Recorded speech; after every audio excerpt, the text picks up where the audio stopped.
Typing coaching classes या आपल्या YouTube चॅनेलवरती आपले स्वागत असून आजच्या व्हिडिओमध्ये आपण इंडिया पोस्टमध्ये निघालेल्या GDS पदाच्या भरतीबद्दल सविस्तर माहिती जाणून घेणार आहोत। तत्पूर्वी जर चॅनेलवरती नवीन असाल तर चॅनेलला सबस्क्राईब करून घ्या। तसेच आपल्या चॅनेलवरती इंग्लिश टायपिंग याची बेसिकची सुरुवात केलेली आहे। त्या व्हिडिओज तुम्ही टायपिंग शिकत असाल किंवा नवीन असाल तर ते व्हिडिओज बघून टायपिंगची सुरुवात करून घ्या, कारण येत्या काळात टायपिंगवरती भरपूर पदे निघणार आहेत। तसेच दिवाळीनंतर कोर्टामध्ये टायपिंगवरती नवीन ॲड लवकरच निघणार आहे। त्यासाठी जर तुम्ही कोर्स लावले नसतील तर ते कोर्स सर्टिफिकेशन कोर्स पूर्ण करून घ्या। तसेच प्रॅक्टिससाठी आत्तापासूनच सुरुवात करून घ्या। तर आजच्या व्हिडिओमध्ये बघा, इंडिया पोस्टमध्ये GDS पदासाठी 38,926 ग्रामीण डाक सेवक, GDS, BPM, ABPM डाक सेवक याच्यासाठी जाहिरात निघालेली आहे, ज्याच्यामध्ये 38,926 जागा भरायच्या आहेत। ह्या जागा 23 वेगवेगळ्या राज्यांसाठी, त्या राज्यातील तालुक्यासाठी ह्या पदांचं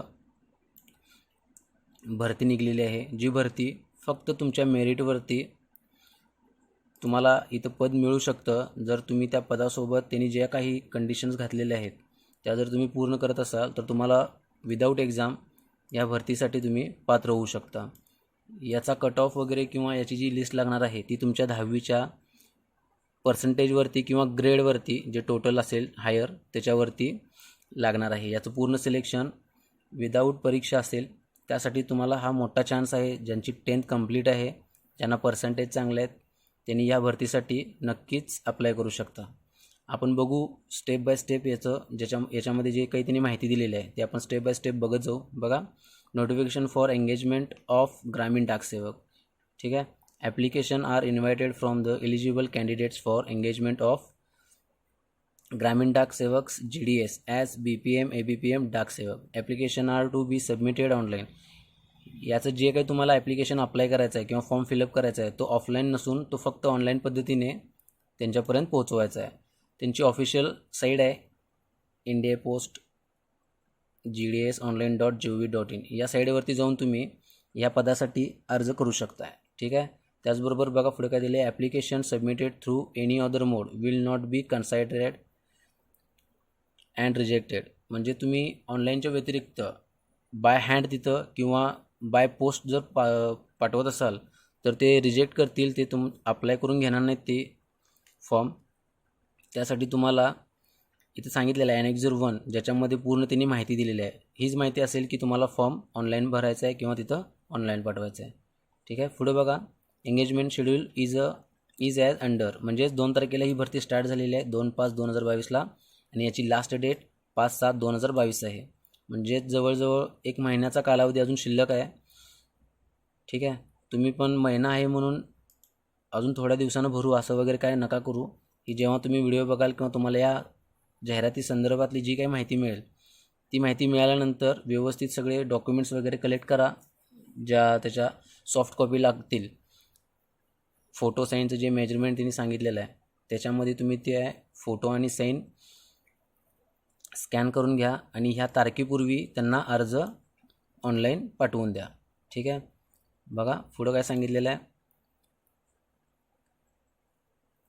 एम्युलेट्स in the form of time related continuity allowances TRCA is paid to GDS. The following minimum TRCA shall be payable to different categories of GDS after engagement. म्हणजेच काय, जर BPMसाठी तुम्ही अप्लाय केला असाल, BPMला जर तुमचं सिलेक्शन झालं तर तुम्हाला minimum TRCA for 4 hours level 1 in TRCA slab. म्हणजेच तुमचा कामाचा जो कालावधी असेल तो कमीत कमी 4 तासाचा असेल लेवल 1 नुसार। आणि या 4 तासासाठी तुम्हाला BPM पोस्टसाठी 12,000 रुपये आणि ABPM किंवा डाक सेवक पदासाठी 10,000 रुपये पे स्केल असेल।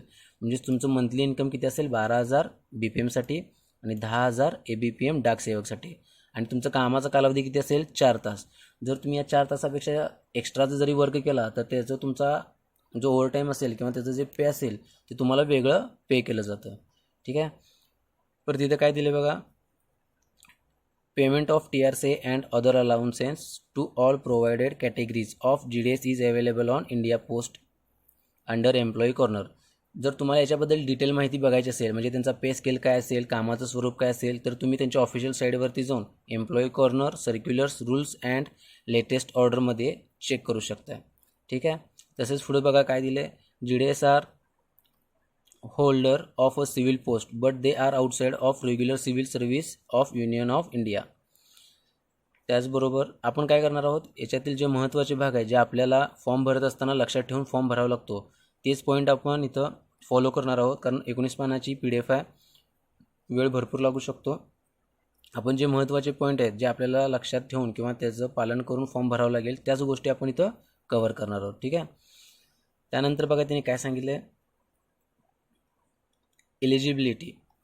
हा फॉर्म जर तुम्हाला भरायचा असेल, या पदासाठी जर अर्ज करायचा असेल, तर तुमचं मिनिमम एज 18 वर्ष म्हणजे 18 वर्ष पूर्ण पाहिजे आणि मॅक्सिमम एज 40 वर्ष म्हणजे 40 वर्षाच्या पुढं एकही दिवस किंवा एकही महिना नसावा लागेल. जर तुम्ही कास्टमध्ये असाल, इथं काही रिफ्लेक्शन दिलं असेल कास्टसाठी थोडंसं, तर तुम्ही त्या 40च्या पुढं पण फॉर्म भरू शकता, पण मिनिमम एज 18 वर्ष पूर्ण लागेल. ठीक आहे. त्याचबरोबर age will be determined as on the last date of submission of applicant as per notification. म्हणजेच जी लास्ट डेट आहे 5 जूनची, त्या 5 जूनपूर्वी तुमचं एज 18 वर्षापेक्षा जास्त म्हणजेच 18 वर्ष पूर्ण पाहिजे आणि 40 वर्षापेक्षा कमी पाहिजे त्या 5 तारखेपर्यंत. ठीक आहे. पुढे बघा काय दिलं आहे, permissible relaxation in upper age limit for different categories are as under. म्हणजे कमीत कमी 18 आणि जास्तीत जास्त 40 वर्षापेक्षा जर काही रिफ्लेक्शन असेल, म्हणजेच तुम्ही एखाद्या कॅटेगरीमध्ये असाल कास्टच्या, तर ते पुढील प्रमाणे राहील. जर तुम्ही SC/ST असाल तर 5 वर्षाचं रिफ्लेक्शन मिळेल, OBC वाल्यांना 3 वर्षाचं, EWS वाल्यांना नो रिफ्लेक्शन. म्हणजे जे ओपन कॅन्डिडेट आहेत, ओपनमधून येणारे, त्यांना कोणत्याही प्रकारचं रिफ्लेक्शन नाही आहे. म्हणजे त्यांना मिनिमम क्रायटेरिया राहील 18 वर्षाचा आणि मॅक्सिमम राहील 40 वर्षाचा. PWD वाल्यांसाठी 10 वर्षाचा आहे, PWD प्लस OBC 13 वर्षाचा आणि PWD प्लस SC/ST असणाऱ्यांना 15 वर्षाचा. ठीक आहे. इतकं शक्यतो कोण नाही जात इतकं लेट, त्यामुळे मिनिमम 18 ते 40 वर्षापर्यंतचेच असतात. एखाद दुसरा कॅन्डिडेट बऱ्यापैकी जास्त एजचा असतो किंवा ते रिटायर्ड वगैरे असतात ते असतात. त्यामुळे इथं जे 10th जास्त झालेले आहेत किंवा 18 कंप्लीट आहे, एक 10thहून 1-2-3 वर्ष झाले आहेत, त्यांना हा चांगला चान्स आहे. इथं तुमचं सिलेक्शन होण्याचे चान्सेस भरपूर आहेत. कारण इथं जर तुमचे पर्सेंटेज जास्त असतील किंवा त्यांचं काय कम्प्युटराइज्ड त्यांची लिस्ट लागत असते, मग ते त्यांचं जे काही सेट असेल तिथं क्रायटेरिया, त्यांनी जो पॅरा सेट केलेला असेल त्यानुसार त्यांची मेरिट लिस्ट वगैरे लागते. मग आता पदांची संख्या जास्त असल्यामुळं सिलेक्शन होणाऱ्यांची पण संख्या जास्त असणार आहे. त्यानंतर जे काही त्यांच्या चाचण्या होतील त्याच्यामध्ये जास्त विद्यार्थ्यांना संधी मिळू शकते. त्यामुळे फॉर्म भरताना फॉर्म सगळ्यांनीच भरा. 10thला मला कमी पर्सेंटेज आहेत, 50 आहेत, 40 आहेत किंवा 60 आहेत, तो नंतरचा भाग आहे. तुम्ही पहिल्यांदा फॉर्म भरायचं काम करा, नंतर ते होईल नाही होईल तो पुढच्या पुढे ते बघता येतं. कारण असे चान्स परत परत मिळतात नाही मिळतात. भरतीसाठी पुढची लिस्ट लागण्यासाठी याला वेळ लागतो, पण असंही तुम्ही काय करत नसाल, वेस्ट जाणार असेल तर भरून टाका. लक असेल, जर होणार असेल तर होऊन जाईल. ठीक आहे. स्टडी वगैरे जर करावा लागेल, जर याची एक्झाम वगैरे पुढे त्यांनी कंडक्ट केली, कारण याच्यामध्ये चेंजेस होऊ शकतात, त्यांनी तसे हक्क त्यांच्याकडे ठेवलेलेच असतात. त्यामुळे तुम्ही नंतर कोणत्याही प्रकारचं ऑब्जेक्शन घेऊ शकत नाही.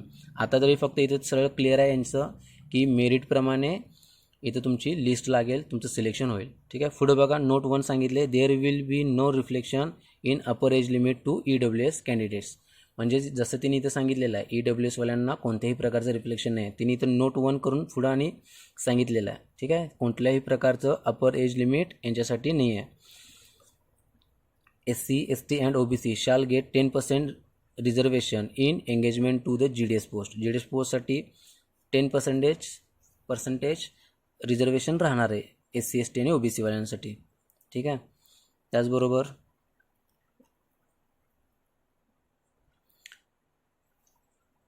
डिसॅबिलिटीचं जे सुटेबल फॉर द पोस्टसाठी आहे, जे रिफ्लेक्शन इथं 10%चं त्यांनी राखून ठेवलेलं आहे, ते इथे त्यांनी दिलेलं आहे बघा. BPM, ABPM आणि डाक सेवकसाठी लो विजन राहील, deaf HH, hard of hearing म्हणजे ऐकण्याचा काही प्रॉब्लेम असेल कमी जास्त, त्यांच्यासाठी रिफ्लेक्शन आहे हे रिझर्वेशनचं. 1 आर्म 1 लेग. ठीक आहे. स्पेसिफिक लर्निंग डिसॅबिलिटी, वाचण्या लिहिण्याचा काही प्रॉब्लेम असेल ठराविक, म्हणजे एखाद्यांना असतो ना, त्याच्यासाठी इथे त्यांनी रिझर्वेशन ठेवलेलं आहे. परत मल्टिपल डिसॅबिलिटीज आहेत. ठीक आहे. इतकं काही कोण नसतं शक्यतो. त्याचबरोबर बघा हा महत्त्वाचा आहे, 5 नंबरचा ऑप्शन बघा, education qualification. Secondary school examination pass certificate of 10th standard having passed in mathematics and English. Secondary school एक्झामिनेशनची जी परीक्षा आपण पास करतो 10th त्याच्यामध्ये तुमचं मॅथेमॅटिक्स आणि इंग्लिश हे 2 सब्जेक्ट असणं महत्त्वाचं आहे. हे लक्षात घ्या, हे 2 सब्जेक्ट तुमच्या 10th एक्झामला असणं महत्त्वाचं आहे. ठीक आहे. त्याचबरोबर having been studied at compulsory और elective subjects conducted by any recognized board of school education by the government of India, state governments, union territories in India shall be a mandatory educational qualification for all approved categories of GDS. GDS पदासाठी कुठल्याही कॅटेगरीमधून जर तुम्ही form भरत असाल तर तुम्हाला 10वीला तुम्ही ती 10वीची परीक्षा तुमच्या राज्याच्या बोर्डातून किंवा इंडियाच्या बोर्डातून पास होणं महत्त्वाचं आहे. आणि त्या 10वीच्या परीक्षेमध्ये मॅथेमॅटिक्स आणि इंग्लिश हे 2 सब्जेक्ट कंपल्सरी असणं महत्त्वाचं आहे. कारण काही जणांचा संस्कृत असतो, काही जणांचा हिंदी असतो, स्पेशली त्या राज्यात चालतं असं. पण महाराष्ट्रात असाल तर मॅथेमॅटिक्स आणि इंग्लिश हे 2 सब्जेक्ट असतातच. ठीक आहे. जरी नसतील तर ते क्रॉस चेक करा. त्याचबरोबर compulsory knowledge of local language, म्हणजे तुम्ही ज्या राज्यातून फॉर्म भरणार आहात GDS पदासाठी त्या राज्यातील जे लोकल लँग्वेजेस असतं ते तुम्हाला येणं कंपल्शन आहे. म्हणजे तुम्ही महाराष्ट्रातील असाल तर मराठी येणं महत्त्वाचं आहे. आउट ऑफ महाराष्ट्र असाल जिथे हिंदी आहे, कन्नड आहे, इंग्लिश आहे, तिथील लोकल लँग्वेज तुम्हाला येणे महत्त्वाचे आहे. त्यासाठी शक्यतो तुम्ही ज्या राज्यात राहता त्या राज्यातूनच अप्लाय करा. वेगवेगळ्या तालुक्यामध्ये वेगवेगळ्या जागा असतात. त्या जागा तुमच्या कॅटेगरीनुसार, जर तुम्ही ओपन नसाल कॅटेगरीमध्ये असाल तर त्या कॅटेगरीनुसार जिथे जास्त जागा असतील किंवा तुम्हाला जिथे सुटेबल आहे तिथे तुम्ही जाऊन जॉब करू शकता. त्या ठिकाणी तुम्ही तो तालुका किंवा तो जिल्हा निवडू शकता. ठीक आहे. पुढं 7वा पॉईंट आहे नॉलेज ऑफ सायकलिंग. ह्या GDS पोस्टसाठी जर तुम्ही फॉर्म भरत असाल तर तुम्हाला सायकल चालवता येणं महत्त्वाचं आहे किंवा कंपल्शन आहे. त्यामुळे नॉलेज ऑफ सायकलिंग असणं गरजेचं आहे. ठीक आहे. इथे दिलेलं आहे knowledge of cycling is prerequisite condition for all GDS post in case of candidate having knowledge of riding a scooter और मोटरसायकल. म्हणजेच काय थोडक्यात आता GDS किंवा पोस्टातील नोकरी म्हणलं की एक समज काय होतो मुलांचा, आता म्हणजे चालूच्या याच्यामध्ये सायकलवरून काय प्रत्येकाच्या घरी पत्र द्यायला जाऊ का असा अर्थ घेतात. पण तसं काही नाही आहे. आताची जर पोस्टमन बघितला तर ते गाडीवरून पण फिरतात. त्यामुळं गाडी आता कॉमन भाग झालेला आहे. जर इथे त्यांनी सांगितलेलं पण आहे असं काही कंपल्शन असं काही सायकलिंगचं नाही आहे. जर तुम्हाला मोटरसायकल येत असेल, तुमचं लायसन वगैरे असेल तर तुम्ही याचा पण यूज करू शकताय. ठीक आहे. त्यामुळं आणि परत मुलींना पण असं असतं की सायकल चालवावी लागेल का, त्यांच्यासारखं ड्रेस कोड असेल का पोस्टमनसारखा, तर असं काही नाही आहे. सगळं बदललेलं आहे. ठीक आहे. कमीत कमी 10वीच्या पोस्टवर अशी म्हणजे चांगली पोस्ट मिळते आहे. त्यामुळे तुम्ही शक्यतो फॉर्म भरा. त्याचबरोबर बघा पुढं सांगितलेलं आहे the candidate has to submit a declaration to the affection and annexure 3. म्हणजे हा पॉईंट खाली आहे, तो पण आपण कव्हर करणार आहोत. स्टेप बाय स्टेप जाऊ, तो पॉईंट खाली बघू. ठीक आहे. पुढं adequate alternate means of livelihood. The candidate applying for the post shall note that he she shall have adequate means of livelihood as stipulated in rule 3A. हे जे काही रूल्स आहेत ते खाली दिलेले आहेत, आपण ते खाली कव्हर करणार आहोत. ठीक आहे. तसंच बघा इथं of GDS conduct and engagement rules 2022 support himself herself and his her family from other source so as to supplement his her income however shall be pre-requested for candidates for the purpose of selection. Selection झाल्यानंतर जी काही process असेल त्या प्रोसेसला त्यावेळी तुम्हाला जे काही rules सांगितले जातील ते तुम्हाला फॉलो करावे लागतील. ठीक आहे. Selected candidate shall be required to comply with this condition within 30 days after selection. Selection झाल्यानंतर तुम्हाला तिथं जॉईन करायचं आहे की नाही करायचं आहे ते तुम्हाला 30 दिवसापर्यंत तुम्हाला तिथं कळवायचं आहे. The candidate shall furnish and undertaking in the application form. जर तुमचं तिथं सिलेक्शन झालं, तुम्ही तिथं जॉईन करत असाल तर तुमच्याकडून काही अंडरटेकिंग घेतले जातात, तुमचे काही सिग्नेचर वगैरे घेतले जातात. सेफ असतं ते त्या वेळेला तुम्हाला त्या गोष्टी क्लिअर केल्या जातील. ठीक आहे. त्यानंतर बघा no person holding and elective office will be considered for engagement to the post. The candidate select as GDS shall not engage in any activity with any outside agency. म्हणजे तुमचं जर GDS या पदासाठी तिथं तुमचं सिलेक्शन झालं तर तुम्ही त्याच्या व्यतिरिक्त इतर कोणत्याही त्याच्याशी रिलेटेड जे काही आउटसाईडचे एजन्सीज किंवा ऑफिसेस कंपनी असतील त्यांच्याशी तुम्हाला कुठल्याही प्रकारचा संबंध ठेवून चालत नाही. तुम्ही जर पोस्टमध्ये असाल तर तुम्हाला तिथंच तेच काम करावं लागतं. ठीक आहे, म्हणजे त्याच्याशी रिलेटेड तुम्ही दुसरं काही करू शकत नाही कुठल्याही एजन्सीशी. Which would be detrimental to the business or interest of the post office. Post ऑफिसशी रिलेटेड तुम्ही दुसरं तशाच प्रकारचं वर्क इतर कंपनीशी किंवा कुठल्याही ऑफिसेसशी करू शकत नाही.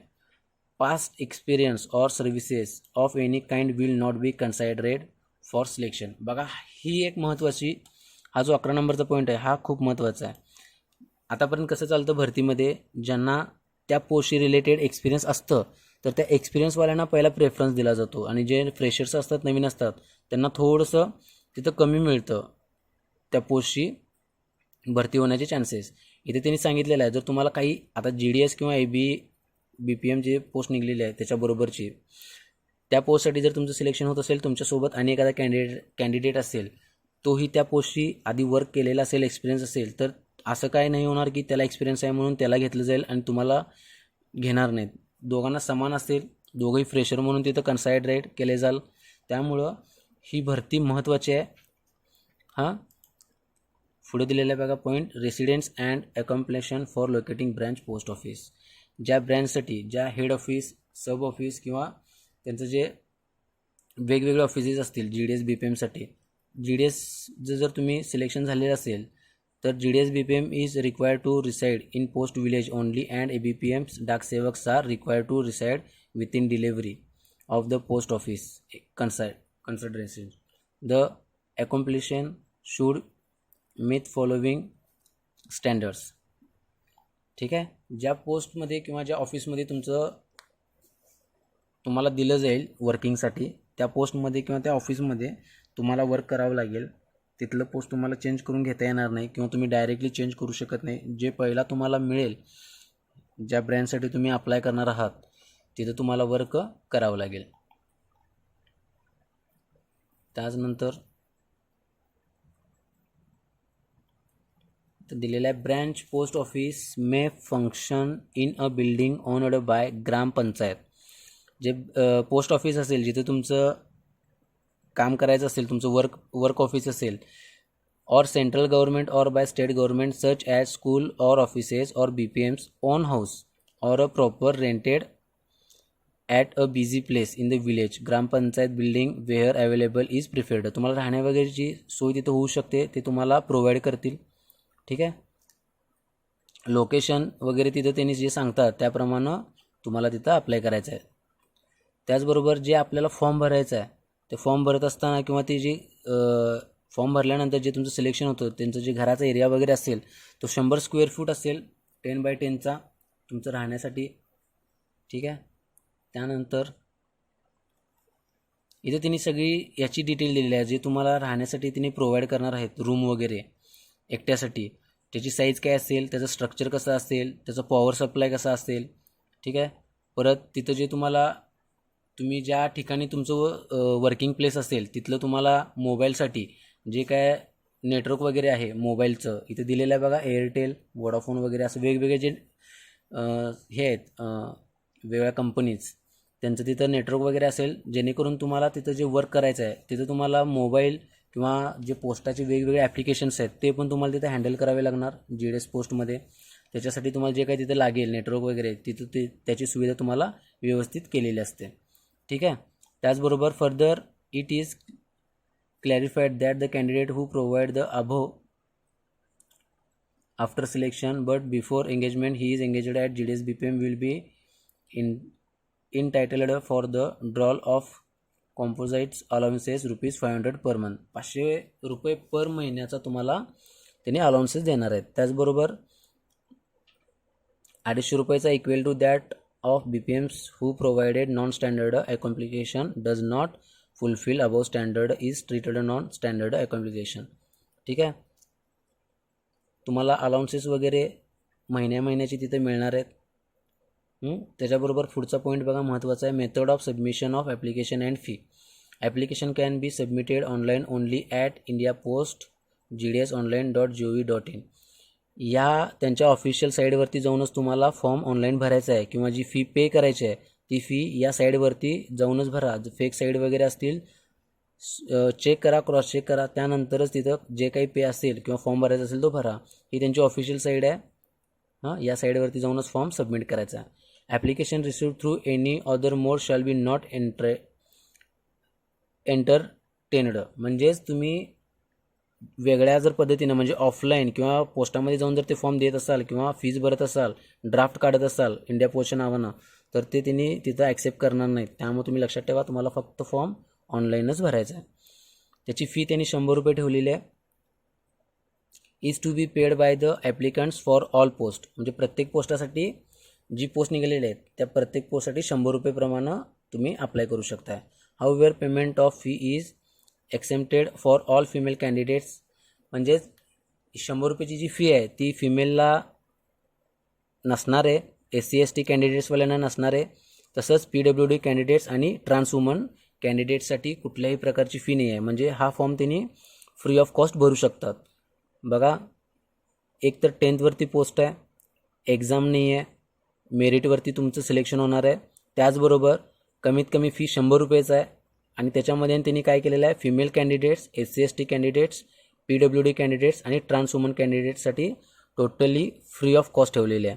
त्यामुळं ज्या मुली असतील, ज्या SC/STचे कॅन्डिडेट्स असतील, मग ती मुलं असतील किंवा मुली असतील, PWDचे, या सगळ्यांनी हा फॉर्म भरा. तुम्हाला काही फी नाही आहे किंवा काही नाही आहे, फक्त फॉर्म भरायचा आहे आणि मेरिट लिस्ट लागण्याचं वेट करायचं आहे. ठीक आहे. बघा पुढं, how to apply. Candidate who desire to apply online will have to register himself herself. India post GDS online साईडवरती जाऊन तुम्हाला पहिला रजिस्टर करायचं आहे. तुम्हाला तुमचा मोबाईल नंबर, आधार नंबर वगैरे तिथं दिलेली माहिती पूर्ण भरून घ्यायची आहे. ठीक आहे. रजिस्ट्रेशन नंबर एक जनरेट होईल, तो रजिस्ट्रेशन नंबर महत्त्वाचा असेल. तो रजिस्ट्रेशन नंबर जनरेट झाल्यानंतर तुम्ही त्या साईडवरती लॉग इन व्हाल. तिथे तुम्हाला तुमचं नाव जे तुम्ही 10वीच्या बोर्डाच्या सर्टिफिकेटवरती मेन्शन केलेलं आहे, दिलेलं आहे बघा, in capital letter as per X class certificate marks memo including spaces. म्हणजे तुमचं नाव स्पेस, तुमचं मिडल नाव स्पेस आणि तुमचं आडनाव याप्रमाणे तुम्हाला तिथं फॉर्ममध्ये ते नाव घालायचं आहे. सेकंड नंबरला तुमच्या वडिलांचं नाव किंवा आईचं नाव घालायचं आहे, किंवा दोन्ही ऑप्शन असतील तर दोन्ही पण घाला. त्याचबरोबर तुमचा चालूचा मोबाईल नंबर ज्याच्यावरती तुम्हाला मेसेजेस येतील तो मोबाईल नंबर तुम्ही तिथं घाला चालूचा. त्याचबरोबर तुमची ईमेल ID चालूची, तुमची डेट ऑफ बर्थ राईट घाला, चुकीचं काहीही भरू नका. जेंडर, कम्युनिटी भरताना व्यवस्थित भरा. ठीक आहे. PWD कॅन्डिडेट्स असाल तर तिथं जर डिसॅबिलिटी असेल तर पर्सेंटेज ऑफ डिसॅबिलिटी तिथं मेन्शन करा. त्याचं सर्टिफिकेशन तुम्हाला त्या डिसॅबिलिटीचं लागेल. त्याचबरोबर state in which 10th class passed, तुम्ही कुठल्या राज्यातून 10th पास झाला असाल ते तिथं मेन्शन करा. लँग्वेज ऑफ स्टडीड, म्हणजे तुम्ही इंग्लिशमध्ये झाली असेल तुमची 10th किंवा मराठीमध्ये झाली असेल ती तिथं मेन्शन करा. Year of passing with month तिथं मेन्शन करा. त्याचबरोबर तुमचा जो फोटोग्राफ आहे तो फोटोग्राफ तुमचा अलीकडचा पाहिजे, म्हणजे मिनिमम 1-2 तिथं 3 महिन्यापूर्वीचा चालतो. जर वर्ष 1.5-2 वर्षापूर्वीचा असेल तर तो तिथं फोटो अपलोड करू नका, कारण तेव्हाचा फोटो आणि आताचा फेस चेंज होतो. पुढं तुमचं जर डॉक्युमेंट व्हेरिफिकेशन होणार असेल तर तिथं तुमचा तो फोटो आणि तुम्ही जो आता फेस दिसेल चालूचा त्याच्यामध्ये जर तुम्हाला त्यांना साम्य वाटलं तर तिथं तुमचा फॉर्म रिजेक्ट होण्याचे चान्सेस असतात. त्याच्यामुळं कोणत्याही प्रकारची रिस्क न घेता 2 तिथं 3 महिन्यापूर्वी आधी काढलेला किंवा आता लेटेस्ट काढलेला फोटो अपलोड करा. त्याच्याबरोबर सिग्नेचर तुमची स्कॅन करायची आहे फोटोसोबत वेगवेगळी आणि तिथं अपलोड करायचे आहे. त्याचं मेजरमेंट वगैरे जे असेल ते पुढे दिलेलं आहे, आपण ते पुढे बघू. ठीक आहे. ओनली 1 रजिस्ट्रेशन इज अलाउडेड, ही महत्त्वाची पॉईंट आहे, नीट बघून घ्या. Only 1 registration is allowed for 1 candidates. जर तुम्ही एक व्यक्ती असाल तर तुम्हाला एकच रजिस्ट्रेशन करायचं आहे. ठीक आहे. 1 candidate for schedule 1 and 2 in a calendar year. म्हणजे जर याच्या आधी जर तुम्ही इंडिया पोस्टची कुठल्याही भरतीला जर अप्लाय केला असाल, रजिस्ट्रेशन केला असाल 1 ते 2 वर्षाच्या कॅलेंडर इयरमध्ये, तर तुम्हाला तिथं तो नंबर परत यूज करता येणार नाही किंवा ती मेल ID परत यूज करता येणार नाही आहे. द सेम रजिस्ट्रेशन बघा पुढे दिलेलं आहे, the same registration number should be used for submission of applications. Once registered the same mobile number will not be allowed. म्हणजे एकदा यूज झालेला मोबाईल नंबर किंवा मेल ID तसेच तुमचा आधार नंबर तिथं त्यांनी अलाउ करणार नाही आहेत. ठीक आहे.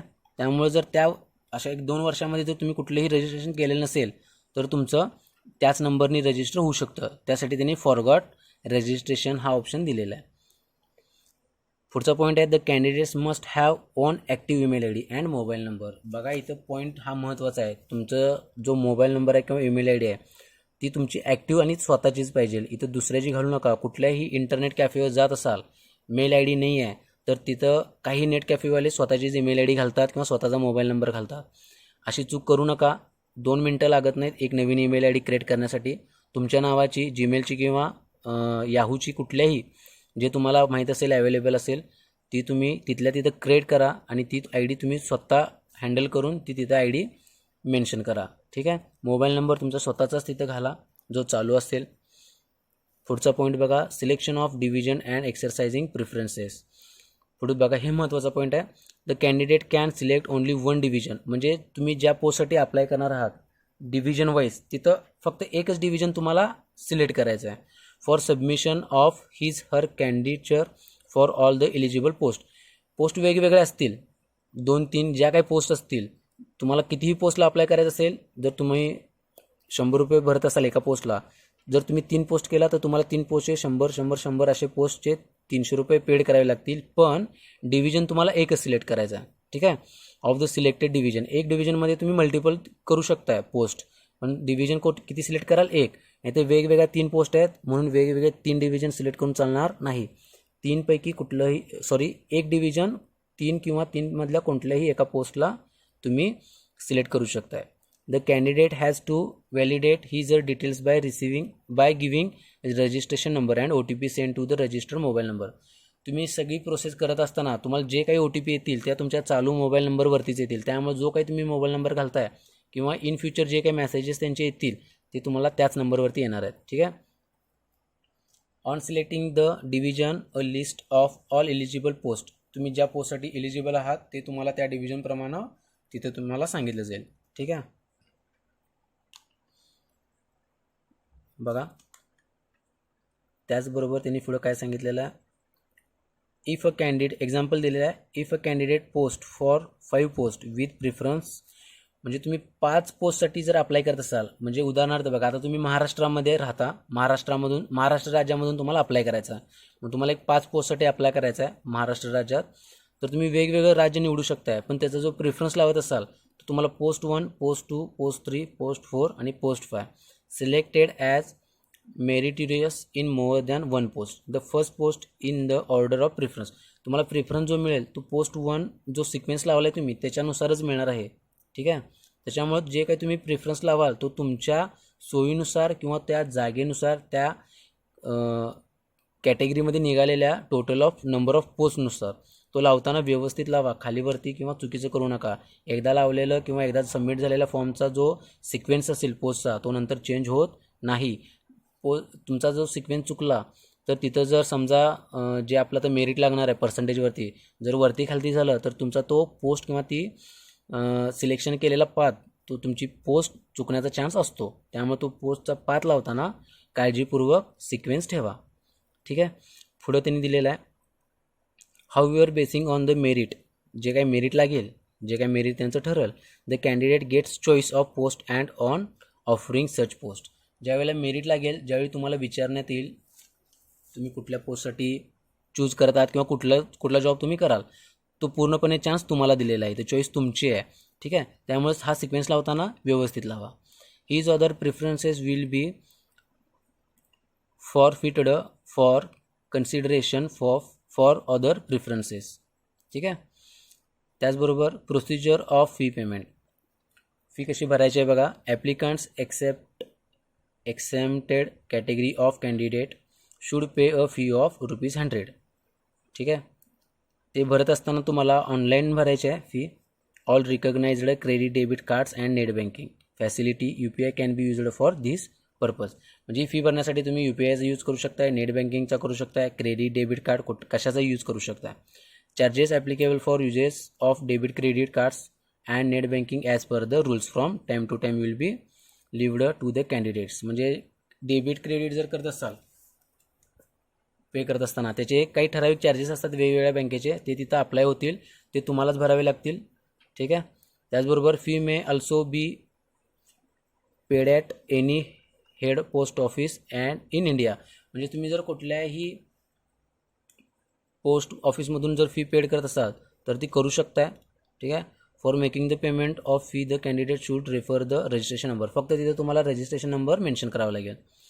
Fee once paid will not be refunded. म्हणजे एकदा भरलेली फी, म्हणजे मल्टिपल पोस्ट असू देत किंवा एका पोस्टसाठी असू दे, ती फी तुम्ही जर एकदा भरलात तर ती कोणत्याही कारणास्तव रिफंड होणार नाही. Hence candidate is requested to ensure is her eligibility for applying to particular division before making the fee payment. त्यामुळं तुम्ही फी भरत असताना कुठल्या डिव्हिजनसाठी भरताय, कुठल्या कॅटेगरीतून भरताय, कोणत्या पोस्टसाठी भरताय, ते भरत असताना काळजीपूर्वकच भरा. Candidates who are exempted from payment of fee may apply online directly. शक्यतो डायरेक्टली ऑनलाईनच भरा, ज्याच्यामध्ये कुठल्याही प्रकारची रिस्क राहणार आहे. महत्त्वाचा पॉईंट, अपलोडिंग ऑफ डॉक्युमेंट्स. बघा, the candidates must upload the following documents in the formats and sizes as prescribed. त्यांनी सांगितलेल्या साईजमध्ये, फॉर्मॅटमध्ये तुम्हाला तुमचे डॉक्युमेंट्स तिथं अपलोड करायचे आहेत. Hence it is advised to keep the scanned documents ready in soft copy from before applying online. ज्या वेळेला तुम्ही ऑनलाईन अप्लाय करत असाल त्यावेळेला तुम्ही तुमचे डॉक्युमेंट्स सॉफ्ट कॉपी त्यांनी सांगितलेल्या फॉर्मॅट, सांगितलेल्या साईजमध्ये तयार ठेवा, जेणेकरून फॉर्म भरत असताना तुम्हाला परत ती साईज सेट करण्यात किंवा ते स्कॅन करण्यात तुमचा वेळ जाऊ नये. कारण फॉर्म भरताना आता जागा इतक्या भरपूर आहेत, ऑपॉर्च्युनिटी इतकी चांगली आहे, मल्टिपल विद्यार्थी हा फॉर्म भरत असणार आहेत, त्यामुळे सर्व्हर त्यांचं स्लो होणं किंवा जाम होणं या गोष्टी हमखास होणार. त्यामुळे तुम्ही तुमची सगळी तयारी करा. शक्यतो लेट नाईट फॉर्म भरा 12, 1, 1:30, 2 नंतर. त्यावेळेला कसं होतं, जास्त विद्यार्थी ॲक्टिव्ह नसतात, तुम्ही फॉर्म भरू शकताय. सकाळच्या वेळेस, दुपारच्या वेळेस जर तुम्ही फॉर्म भरत असाल तर शक्यच नाही तुमचा फॉर्म कमीत कमी 1.5-2 तासात भरला जाईल. कारण ट्रॅफिक जाम असतं सर्व्हरवरती. ठीक आहे, क्रॅश होती सर्व्हर, त्यामुळे शक्यतो लेट नाईट भरा. बघा, डॉक्युमेंट काय काय लागेल, तुमचा रिसेंट फोटोग्राफ लागेल. आपण मगाशी पण सांगितलं तुमचा फोटो रिसेंट पाहिजे. जर खूप जुना असेल तर तिथं नका भरू. त्याचा फॉर्मॅट JPG किंवा JPEG असेल. त्याची कमीत कमी साईज किंवा मॅक्सिमम जास्तीत जास्त साईज 50 KB. 50 KBच्या वरती 1 KB असला तर तो तिथं फोटो तुमचा अपलोड होत नाही. आता इथं प्रॉब्लेम काय होतो, विद्यार्थ्यांचा फोटो स्कॅन करतात किंवा मोबाईलवरती फोटो काढतात किंवा डायरेक्ट स्कॅनरवरती स्कॅन करतात. स्कॅनरवरती स्कॅन केला की कमीत कमी 4 ते 5 MB जातो. असं करण्यापेक्षा तुम्ही मोबाईलला आपलं स्कॅनरचं एखादं ॲप असतं, ते ॲप डाउनलोड करा किंवा रेग्युलर आपलं कॅमेऱ्यातून जरी फोटो काढला आयडेंटिटी साईजचा, तो फ्रंटवरून काढा. प्ले स्टोअरला भरपूर ॲप्स आहेत ज्याच्यातून तुम्ही तो फोटो रिसाईज करून त्यांना हव्या त्या साईजमध्ये जसा स्कॅन होतो तशाच प्रकारे तुम्ही तो फोटो ॲडजस्ट करू शकता. प्ले स्टोअरवरती आहे, घरच्या घरी करू शकता. इंटरनेटवरती जाऊन एक्स्ट्राचे पैसे खर्च करण्याची काहीही गरज नाही आहे. ॲप्लिकेशन माहीत नसेल तर आपल्या या व्हिडिओच्या कमेंट बॉक्समध्ये तुम्हाला कुठल्याही प्रकारचा प्रॉब्लेम येऊ दे, फॉर्म भरताना किंवा फॉर्म भरण्यापूर्वी तुम्ही तिथे कमेंट करा किंवा डायरेक्ट कॉन्टॅक्ट करा.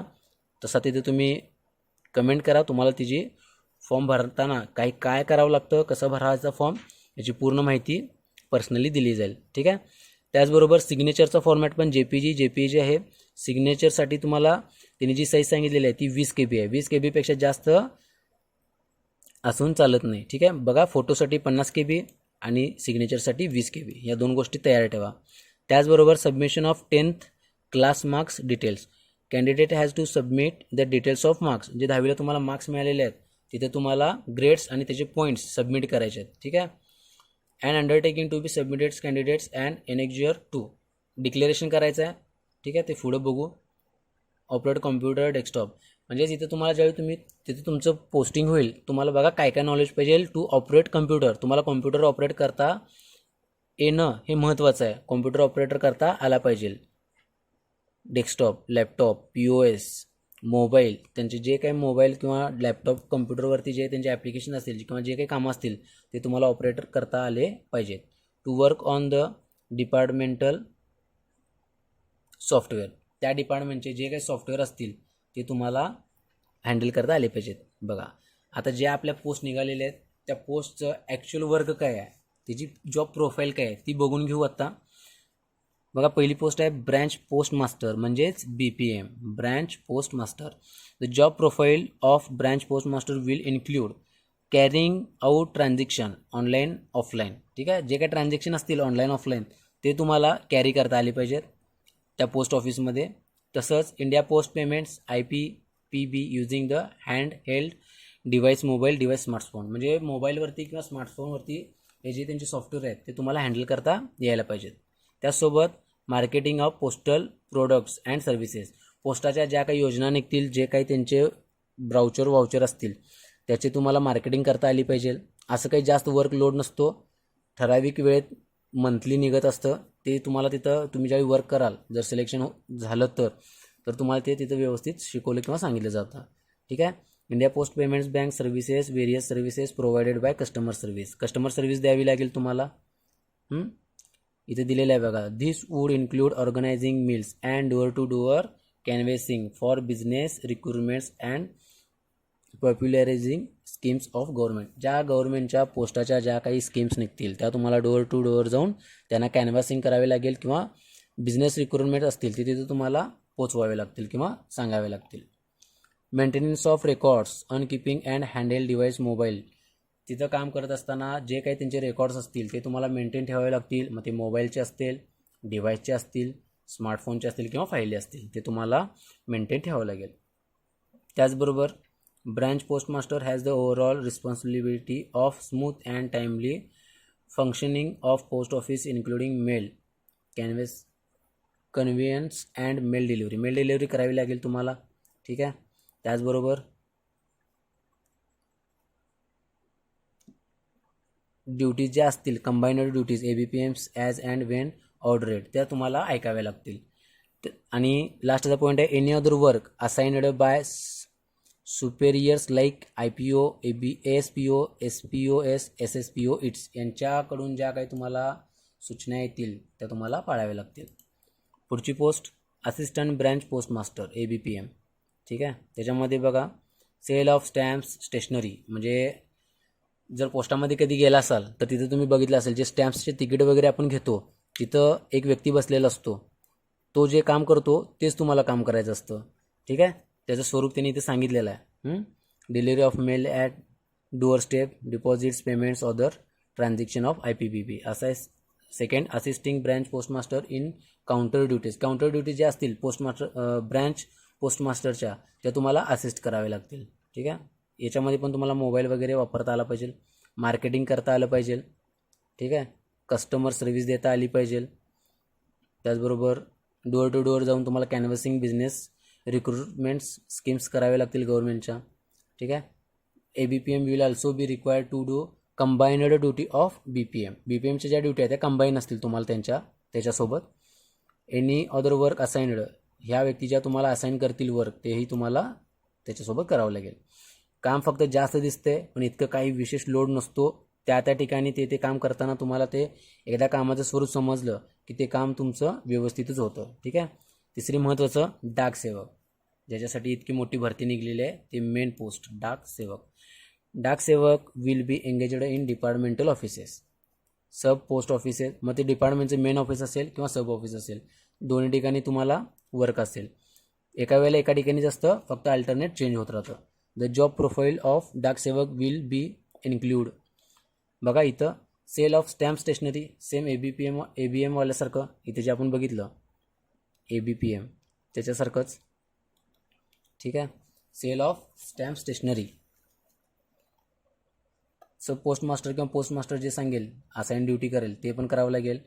डाकसेवक्स may have to work in sorting office of railway mail services. ग्रामीण डाकसेवकचं ॲक्च्युअल वर्क जे महत्त्वाचं ठरतं ते RMSमध्ये ठरतं. RMSमध्ये नोकरी म्हणजे खूप मोठी गोष्ट आहे.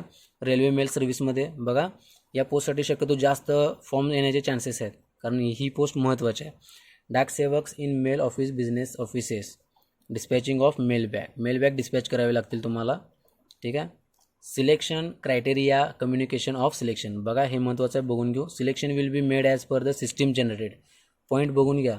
सिस्टीम जनरेट होणार आहे, इथं कुठल्याही प्रकारे कुठलीही व्यक्ती तुमचं कट ऑफ लावणार नाही किंवा तुमचं मेरिट लिस्ट काढणार नाही आहे. पूर्णपणे कम्प्युटराइज्ड जनरेटर होणार आहे. त्यांचं जे काही सॉफ्टवेअर असेल, त्यांनी जे काही तिथं पॅरा सेट केलेलं असेल त्यानुसारच तुमचं सिस्टीम जनरेट होणार. म्हणजे इथं पहिला महत्त्वाचा पॉईंट राहील तर तुमचा फॉर्म तुम्ही कसा फिल करताय तो भाग महत्त्वाचा आहे. फॉर्ममध्ये मिस्टेक्स असतील तर सिस्टीम तुम्हाला डायरेक्ट तिथंच रिजेक्ट करेल. त्यामुळे फॉर्म भरताना काळजीपूर्वक व्यवस्थित भरा.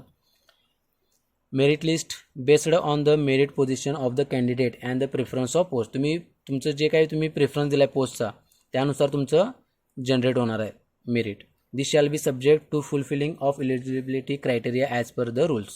Notice for document verification will be sent only to the most suitable candidate for the post based on merit and preference submitted. तुम्ही फॉर्म भरल्यानंतर सिस्टीम जनरेटेड एक मेरिट लिस्ट लागेल. जे विद्यार्थी दिलेले डॉक्युमेंट्स व्हेरिफिकेशनसाठी जे सिलेक्ट होतील त्यांना फक्त त्यांनी म्हणजे मेसेज करतील किंवा मेल करतील किंवा एखादी लिस्ट लावतील. त्यामुळे फॉर्म भरताना फॉर्म व्यवस्थित भरणं खूप महत्त्वाचं आहे. कुठल्याही प्रकारची चूक करू नका, कारण फॉर्म भरताना इंटरनेट कॅफेवाले शक्यतो त्यांच्याकडे इतका लोड असतो फॉर्म भरण्यासाठी की गडबडीत त्यांनी पर्सेंटेज चुकीचे घालतात, पोस्ट चुकीची सिलेक्ट करतात, त्यांचा स्वतःचाच म्हणजे आपल्याला जे एक चॉईस लावायची असते ना पोस्टची ती स्वतःच्या मनानंच लावतात. त्यामुळे शक्यतो फॉर्म भरताना स्वतः भरा, व्यवस्थित भरा, इतकं काही अवघड नसतं. व्हिडिओज बघून घ्या किंवा तुम्हाला शंका आली तर आपल्या या व्हिडिओच्या कमेंट बॉक्समध्ये किंवा तुम्ही डायरेक्ट पर्सनली कॉन्टॅक्ट करू शकता. ठीक आहे, ते तुम्हाला सांगतील. जर तुमचं सिलेक्शन झालेलं असेल तर तो एक मेरिट लागेल किंवा तुम्हाला एखादा ईमेल किंवा SMS इथे येऊन जाईल. सिस्टीम पाठवेल तुम्हाला, सिस्टीम जनरेट करते, तिला कुठल्याही प्रकारचा रिप्लाय वगैरे देऊ नका, काही उपयोगी नाही त्याचा. ठीक आहे, SMS येणार आहे त्यांचा, त्यामुळे चालूचा मोबाईल नंबर द्या. इथे हा एक पॉईंट महत्त्वाचा आहे बघा. No weightage will be given for higher education qualification. जर तुमचं 10पेक्षा जर एक्स्ट्राचं क्वालिफिकेशन असेल तर तुम्हाला कुठल्याही प्रकारचा तिथं प्लस पॉईंट तुमचा नसणार आहे. तुम्ही कितीही शिकलेला असाल, तुमचं जे काही तुमचं मेरिट लागेल, तुमचं जे काही तुम्हाला तुमची इलिजिबिलिटी ठरेल ती तुमच्या फक्त 10च्या स्कोरिंगवरती ठरणार आहे. त्याच्यामुळे एक्स्ट्राचं काही तिथे घालत बसू नका, भांबड पसारा लावू नका. 10थवरतीच ही पोस्ट आहे, फक्त 10थचाच इथे विचार केला जाणार आहे. ठीक आहे, पुढे दिलेलं आहे जे काय तुमचं त्या 10वीच्या याला पर्सेंटेज असतील किंवा जी ॲक्युरेसी असेल 4 डेसिमलची ती तिथं क्रायटेरिया त्यांचा फायनल होणार आहे सिलेक्शनसाठी. ठीक आहे, passing of all the subjects as per the respective approved board norms is mandatory. However the merit calculation will be made on the score of the subject for which merit is considered as per the board. ठीक आहे, त्यामुळं फक्त 10थवरती आहे. इथे दिलेलं बघा, grade A1 असेल तर ग्रेड पॉईंट 10 धरले जातील. मल्टिप्लिकेशन फॅक्टर 9.5 असेल, तो प्रत्येकाला 9.5चाच आहे. त्यामुळे तुमची ग्रेड महत्त्वाची ठरेल. मग डीवाल्यांना चान्स आहे की नाही असे म्हणाल, कारण ग्रेड पॉईंट 4च आहेत. चान्स हा सगळ्यांना आहे, फक्त इतर रोल महत्त्वाचा ठरणार आहे तुम्ही फॉर्म कसा भरता. फॉर्मचा जो त्यांचा फॉर्म आहे तो भरण्याचा जो त्यांचा फॉर्मॅट असेल तो फॉर्मचा फॉर्मॅट जर चुकला तर जर तुमची ग्रेड A असेल, तुमचं ग्रेड पॉईंट 10 असेल तर हा व्यक्तीसुद्धा बाहेर पडण्याचे चान्सेस आहेत.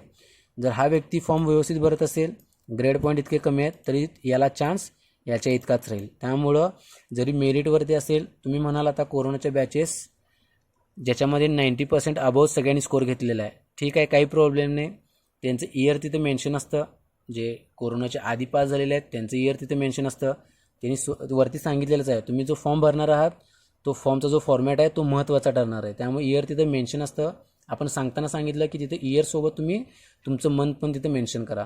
त्यामुळं ह्या गोष्टी खूप महत्त्वाच्या ठरणार आहेत.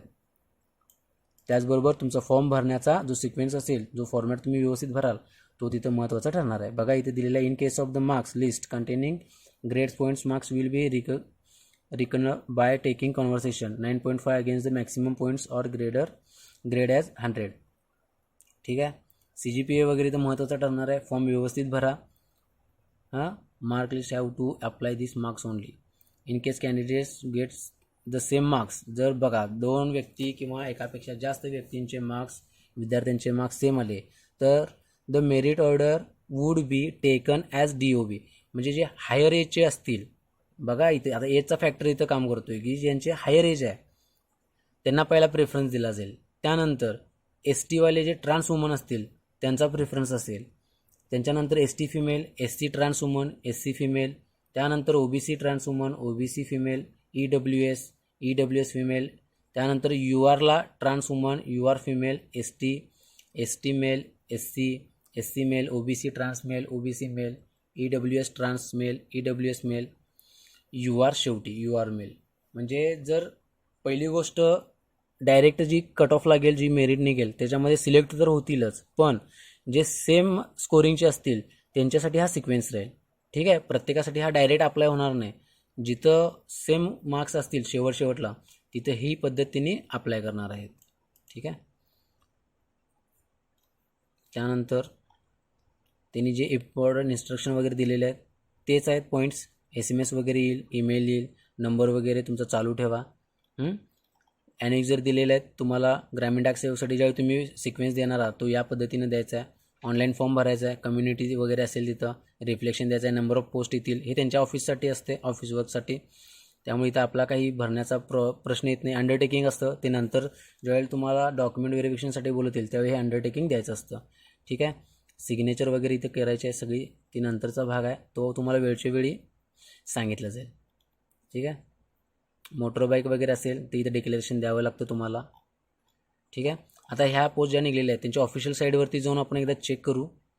बघा, इंडिया पोस्ट, GDS ऑनलाईन, वेगवेगळे 23 आहेत हे सिटीज.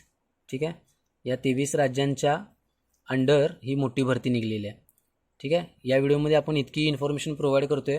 पुढील व्हिडिओमध्ये आपण ज्या राज्यामध्ये जितकी भरती दिलेली आहे, नंबर ऑफ सिटीज, ज्या सिटीमध्ये जितकी पोस्ट अवेलेबल आहेत त्या पोस्टनुसार आपण एक व्हिडिओ बनवून त्याच्यामध्ये आपण व्यवस्थित अजून तुम्हाला जी काय माहिती असेल ती आपण सांगू. त्यामुळे तुम्ही हा व्हिडिओ बघून घ्या. यानंतर आपण पुढील माहिती त्या राज्यानुसार वेळच्या वेळी आपल्याला अपडेट केलं जाईल. फॉर्म भरायची पद्धत वगैरे आपण सांगितलेली आहे आणि एखादा आपण स्पेशल व्हिडिओ बनवू त्यात तुम्हाला स्टेप बाय स्टेप पूर्ण माहिती व्यवस्थित सांगितली जाईल. हा व्हिडिओ व्यवस्थित बघून घ्या. यानंतरचा जो व्हिडिओ असेल तो आपल्याला सिटी वाईज ज्या सिटीमध्ये जितकी जागा निघलेली आहे त्या जागेची आपल्याला माहिती दिली जाईल. ठीक आहे. आजचा व्हिडिओ इथेच थांबतो. आपल्या चॅनेलवरती नवीन असाल तर चॅनेलला सबस्क्राईब करून घ्या. आपला कोर्स चालू आहे त्याही व्हिडिओ बघून घ्या, त्याप्रमाणे प्रॅक्टिस करून घ्या. चॅनेलवरती नवीन असाल तर चॅनेलला सबस्क्राईब करा, व्हिडिओजला लाईक शेअर करा, कमेंट करा. जर कोणी नवीन असेल तर त्यांना आपल्या चॅनेलशी जोडून घ्या. व्हिडिओमधील माहिती पूर्ण समजली असेल. ठीक आहे. पुढचा व्हिडिओ लवकरच अपलोड करेन. पोस्टशी रिलेटेड जे काही वेळोवेळी अपडेट येतील त्याही आपल्याला सांगितल्या जातील. ठीक आहे. आजचा व्हिडिओ इथेच थांबतो. पुढील व्हिडिओ लवकरच अपलोड केला जाईल. भरतीसाठी व्यवस्थित फॉर्म भरा. ठीक आहे. इन्फॉर्मेशन कळाली असेल, फॉर्म व्यवस्थित भरा. Best of luck. थँक्यू.